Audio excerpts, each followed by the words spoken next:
کالو کوا بہت آوارہ اور کامچور تھا۔ اس کی ماں بہت بیمار تھی۔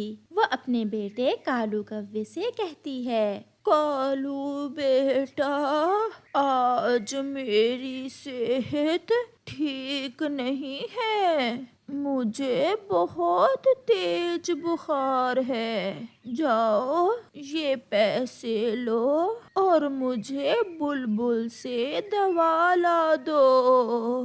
میں ابھی آپ کے لیے دوا لے کر آتا ہوں۔ پھر کالو کوا اپنی ماں کے لیے دوا لینے چلا جاتا ہے۔ راستے میں جاتے جاتے اسے تو بھول ہی جاتا ہے کہ وہ تو اپنی ماں کے لیے دوا لینے آیا تھا، اور وہ اپنے آوارہ دوست الو کے پاس چلا جاتا ہے۔ کالو، اچھا ہوا جو تم آ گئے، میں بھی اکیلے بیٹھا بہت بور ہو رہا تھا، تو پھر سلگاؤ بیڑی، آج مزہ کرتے ہیں۔ کافی دیر ہو جاتی ہے۔ جب کالو لوٹ کر نہیں آتا تو اس کی ماں رونے لگ جاتی ہے۔ جب میں مر جاؤں گی تو بہت پچھتاؤ گے تم۔ کالو، تم نے ایک دن بھی مجھے سکھ کا سانس لینے نہیں دیا۔ جب شام ہو جاتی ہے تو کالو کو یاد آتا ہے کہ وہ تو اپنی بیمار ماں کی دوا لینے آیا تھا۔ یار الو، میں تو بھول ہی گیا، میں تو اپنی بیمار ماں کی دوا لینے گھر سے نکلا تھا۔ ایسے کہتے ہوئے کالو کوا جلدی سے بلبل کی طرف اڑتا ہے۔ وہ بلبل سے اپنی ماں کی دوا لیتا ہے اور واپس گھر جاتا ہے۔ میری سانس رک رہی ہے بیٹا، اب کیا فائدہ، اب تو میں مرنے والی ہوں۔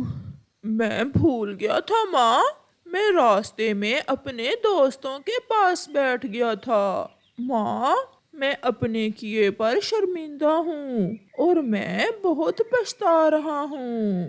اب پچھتائے کیا فائدہ، جب چڑیاں چگ گئیں کھیت۔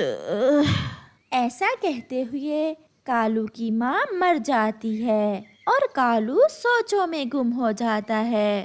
ماں تو مر گئی، مگر جاتے جاتے ماں نے یہ کس کھیت کی بات کی ہے؟ شاید ہمارا کوئی کھیت ہے جسے چڑیاں چگ رہی ہیں، مجھے اس کھیت کا پتہ لگانا ہوگا۔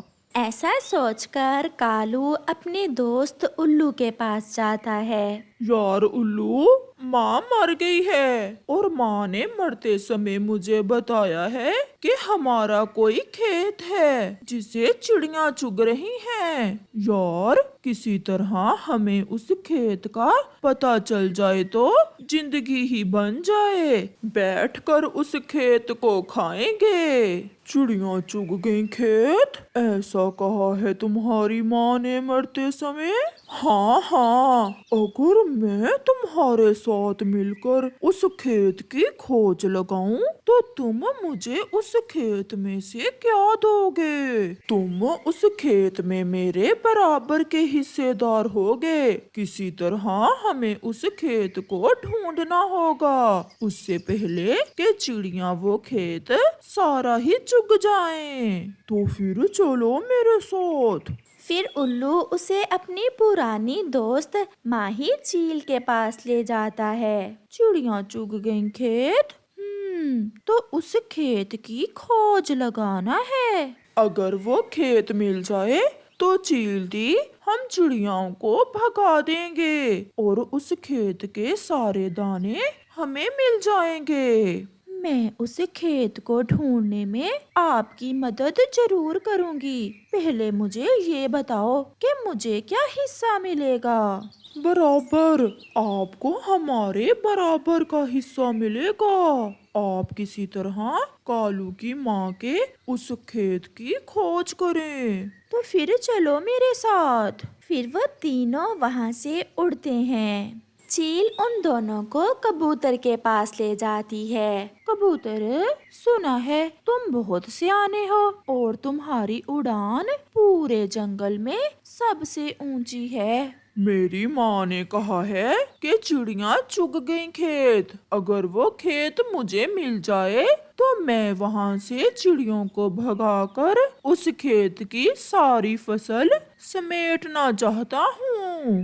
میں اس جنگل میں بہت بلندی تک گیا ہوں مگر میں نے تو کوئی کھیت نہیں دیکھا۔ ہاں، اگر کالو کی ماں نے مرتے سمے ایسا کہا ہے تو کوئی نہ کوئی بات تو ضرور ہوگی۔ جلدی کرو، کہیں ایسا نہ ہو کہ وہ کھیت سارا ہی چڑیاں چگ جائیں۔ اگر مجھے بھی اس کھیت میں سے حصہ دو گے تو میں آپ کو اپنی ایک دوست چڑیا کے پاس لے جاتا ہوں۔ وہ ہمیں بتا سکتی ہے کہ چڑیا کھیت چگنے کہاں جاتی ہیں اور پھر ہم سب جا کر اس کھیت پر قبضہ کر لیں گے اور چڑیوں کو بھگا دیں گے۔ سب کو کبوتر کی بات ٹھیک لگتی ہے اور وہ سب چڑیا کی طرف جاتے ہیں۔ مجھے پوری بات بتاؤ کہ کالو کوے کی ماں نے مرتے سمے کیا کہا تھا؟ چڑیا ماں نے کہا تھا کہ اب پچھتائے کیا فائدہ جب چڑیاں چگ گئیں کھیت۔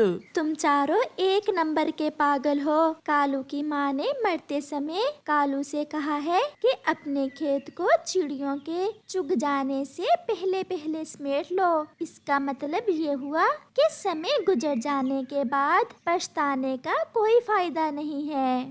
کیا میں نے ماں کی دوا لانے میں دیر کی تھی اور ماں مر گئی، اس لیے ماں نے مرتے سمے مجھ سے ایسا کہا؟ اس کا یہی مطلب ہے۔ اگر تم سمے پر دوا لے کر آ جاتے تو شاید آپ کی ماں بچ جاتی۔ پھر وہ چاروں بہت شرمندہ ہوتے ہیں۔ پیارے دوستو، اس کہانی سے ہمیں سیکھ ملتی ہے، ہمیشہ اپنا کام سمے پر کرو ورنہ بعد میں پچھتانے سے کچھ حاصل نہیں ہوتا۔ اس ظالم چیل نے تو سب پکشیوں کی ناک میں دم کر رکھا تھا۔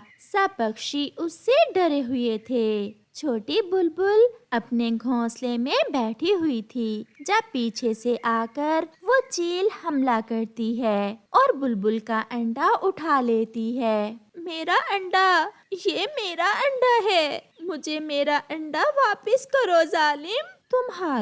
تمہارا کہاں؟ یہ انڈا میرا ہے، اب یہ انڈا میرے بیٹے کا بھوجن بننے والا ہے۔ ایسا کہتے ہوئے چیل بلبل کا انڈا چھین کر وہاں سے بھاگ جاتی ہے۔ Igloo, surprise! دیکھو تو آج آپ کی مما آپ کے لیے کیا لائی ہے۔ انڈا! آج میں انڈا کھاؤں گا۔ میرا کئی دنوں سے انڈا کھانے کو من تھا، اسی لیے تو میں اپنے بیٹے کے لیے بلبل کا انڈا چھین کر لائی ہوں۔ مما، میں ندی سے پانی پی کر ابھی آتا ہوں اور پھر واپس آ کر بلبل آنٹی کا انڈا کھاؤں گا۔ جلدی آنا، میں انتظار کر رہی ہوں۔ پھر چیل کا بیٹا ندی سے پانی پینے چلا جاتا ہے۔ ندی تو دور ہے، میں آج اس پرانے کنویں سے ہی پانی پی لیتا ہوں اور پھر جلدی سے جا کر انڈا کھاؤں گا۔ ایسا سوچتے ہوئے بلبل کا بیٹا اس پرانے کنویں کے پاس جاتا ہے۔ وہ جھک کر کنویں سے پانی پینے لگتا ہے مگر بے خیالی میں وہ کنویں میں گر جاتا ہے۔ بچاؤ، بچاؤ، کوئی مجھے بچاؤ! چیل کا بیٹا ایسے شور مچاتا ہے، وہاں کوئی بھی نہیں تھا، اس لیے وہ چھوٹا چیل کا بچہ رونے لگ جاتا ہے۔ اب تو شام ہونے والی ہے، یہ اگلو کہاں چلا گیا؟ میں ندی پر جا کر دیکھتی ہوں۔ چیل اپنے بیٹے کو ندی پر دیکھنے جاتی ہے لیکن ندی پر کوئی بھی نہ تھا۔ پھر چیل وہاں بیٹھ کر رونے لگ جاتی ہے۔ چڑیا اور کوا جو پاس سے گزر رہے تھے چیل کو روتا دیکھ وہاں آ جاتے ہیں۔ اب کیا ناٹک کر رہی ہو بوڑھی چیل؟ رونا تو بلبل کو چاہیے جس کا انڈا آج تم نے چھین لیا۔ میرا بیٹا ندی سے پانی پینے آیا تھا، ابھی تک نہیں لوٹا۔ پکشیوں، پلیز میرے بیٹے کو ڈھونڈنے میں میری مدد کرو۔ جیسے آپ کو اپنے بیٹے سے پیار ہے، ایسے ہی ہمیں بھی اپنے انڈے اور بچے بہت پیارے ہیں۔ آپ ہم پر اتنا ظلم نہ کیا کریں۔ میں وعدہ کرتی ہوں، اگر میرا بیٹا مل گیا تو